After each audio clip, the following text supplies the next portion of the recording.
तो मुझे type third का एक क्वेश्चन और, जिसमें हमें इसकी वैल्यू ये कुछ प्रूव करनी है।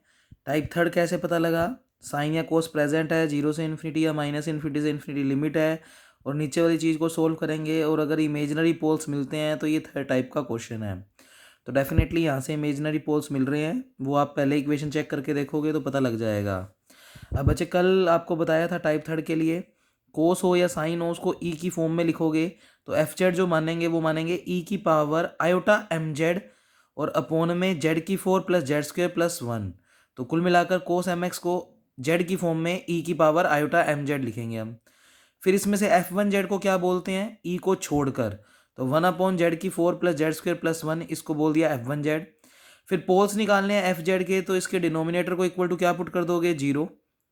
इसको जैसे इक्वल टू जीरो किया तो अब देख लो चार है तो इसका मतलब चार रूट आएंगे। तो इसकी कैलकुलेशन थोड़ी सी ध्यान रखनी है, इसीलिए इसको करवा रहा हूँ। तो बच्चे जेड स्क्वेयर जोड़ दिया और जेड स्क्वेयर माइनस कर दिया, बाकी स्टेप एज इट इज़। फिर जेड स्क्वेयर और जेड स्क्वेयर जुड़कर हो गया टू जेड स्क्वेयर, प्लस का वन चल ही रहा है, माइनस का जेड स्क्वेयर अलग से लिखा इक्वल टू जीरो।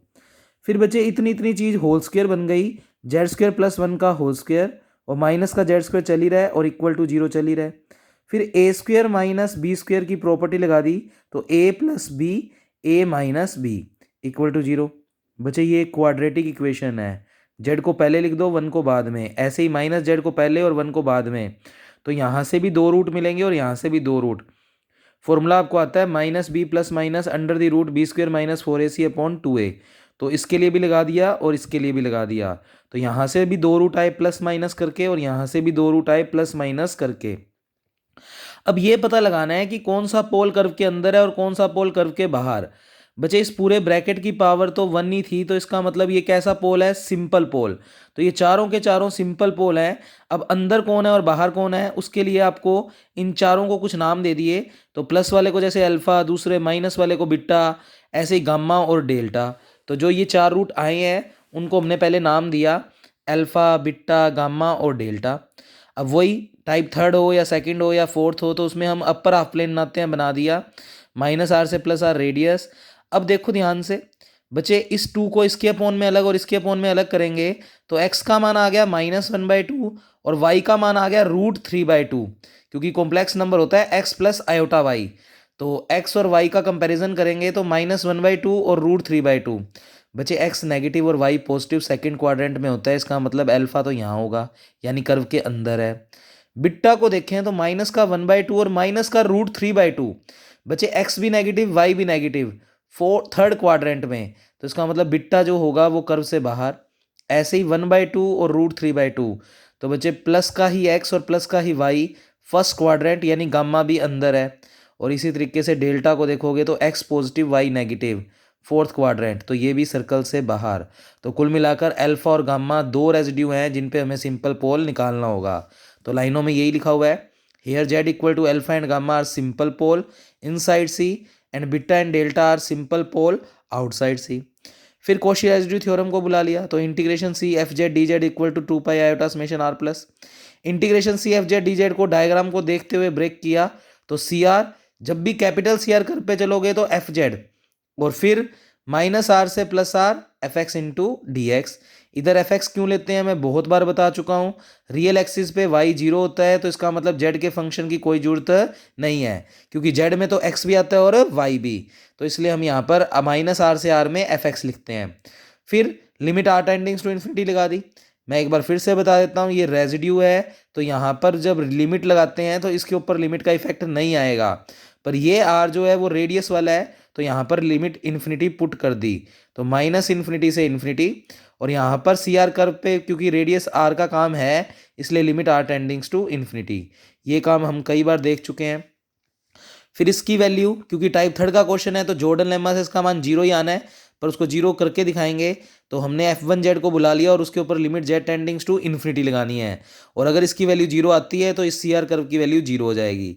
उससे पहले उसने बस एफ जेड को लिख दिया और अंदर एफ एक्स को लिख दिया, तो जो एफ जेड होता है उसी को एक्स की टर्म में लिख देंगे तो एफ एक्स।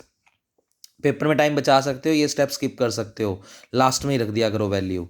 फिर हमने एफ वन जेड को बुला लिया, नीचे से जेड की मैक्सिमम पावर कॉमन, जेड को इन्फिनिटी पुट कर दिया तो वन अपॉन इन्फिनिटी कितना हो गया? जीरो। तो बस ये थोड़ी सी कैलकुलेशन समझानी थी इसलिए करवा रहा हूँ ये क्वेश्चन। तो बाय जॉर्डन लेम्मा ये वाला पूरा इंटीग्रेशन क्या हो गया, 0। अब क्वेश्चन में हमें निकालना है समेशन आर प्लस, तो उसके लिए रेजिड्यू निकालने हैं। दो बंदे कर्व के अंदर हैं तो देखते हैं रेजिड्यू के लिए। तो बच्चे कैलकुलेशन में थोड़ी सी मिस्टेक्स हैं, तो ये कैलकुलेशन आपको खुद से ही परफॉर्म करनी है, इधर मत देखना। बस मैं थोड़ा सा मोटा मोटा आइडिया दे रहा हूँ जिससे आप इस क्वेश्चन को घर पे परफॉर्म कर सकें। तो रेजिड्यू निकाल रहे हैं जेड इक्वल टू अल्फा पे, जो कि कैसा पोल था, सिंपल। क्योंकि अल्फा की वैल्यू कुछ अजीब सी थी तो उसको पुट मत करो, सिर्फ अल्फा नाम के साथ ही कैलकुलेशन कर देते हैं। तो limit Z tends to alpha Z minus alpha into F Z तुमने माना हुआ है ई की iota M Z upon Z की 4 प्लस जेड स्क्वेयर प्लस 1, और उसी को सोल्व करके तुमने 4 रूट निकाले थे, अल्फा बीटा गामा डेल्टा। तो मैंने उस वाली इक्वेशन को फैक्टराइज फॉर्म में लिख दिया, Z minus alpha Z minus beta Z minus gamma Z minus delta. Z minus alpha से जेड माइनस अल्फा क्या हो गया, कैंसिल आउट। तो बचे हुए स्टेप को लिख दिया। फिर हमने अल्फा पुट कर दिया जेड की जगह, तो यहाँ भी अल्फा, यहाँ अल्फा, यहाँ अल्फा और यहाँ अल्फा।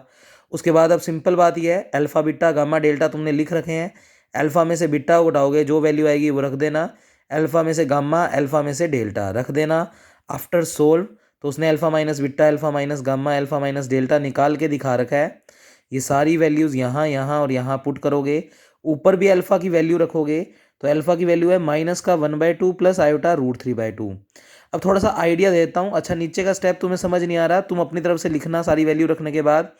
तुम बस बेसिकली बात समझ लो बच्चे, आयोटा एम का अंदर मल्टीप्लाई करेंगे तो ई की पावर माइनस आयोटा m/2, और ये ई की आयोटा एम जब इसके साथ मल्टीप्लाई होगा तो iota into iota iota square जिसकी वैल्यू होती है -1, तो ई की पावर माइनस m√3/2।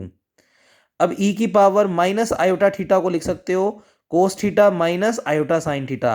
और कई बच्चे इसमें भी यही प्रॉपर्टी लगा देते हैं, बच्चे इसमें आयोटा नहीं है तो इसमें प्रॉपर्टी नहीं लगेगी, ये एज इट इज़ रहेगा। और नीचे ये चीज़ बची हुई है, तो बच्चे कॉम्प्लेक्स नंबर जब भी नीचे हो तो रैशनलाइज कर सकते हो। तो आयोटा का कोफिशिएंट यहाँ पर तुम्हें प्लस में दिख रहा है, तो आप उसके अपोजिट साइन से ऊपर नीचे मल्टीप्लाई कर दो, इसे रेशनलाइजेशन कहते हैं। फिर बस सिंपली सोल्व कर देना, नीचे a+b का फॉर्मूला लग गया। तो नोट्स में कोई देखने की जरूरत नहीं है, ये काम तुम खुद परफॉर्म कर सकते हो, वैसे भी इसमें क्लियर दिख नहीं रहा होगा तो इसे आप खुद ही करेंगे। बस थोड़ा सा आइडिया दे दिया कि इस तरीके से कैलकुलेशन को थोड़ा ईजी बना सकते हो। सेम वे में एक और पोल था जो कर्व के अंदर था, तो जेड इक्वल टू गामा के ऊपर भी सेम कैलकुलेशन कर दोगे तो ये अब तुम्हें समझ आ जाएगी।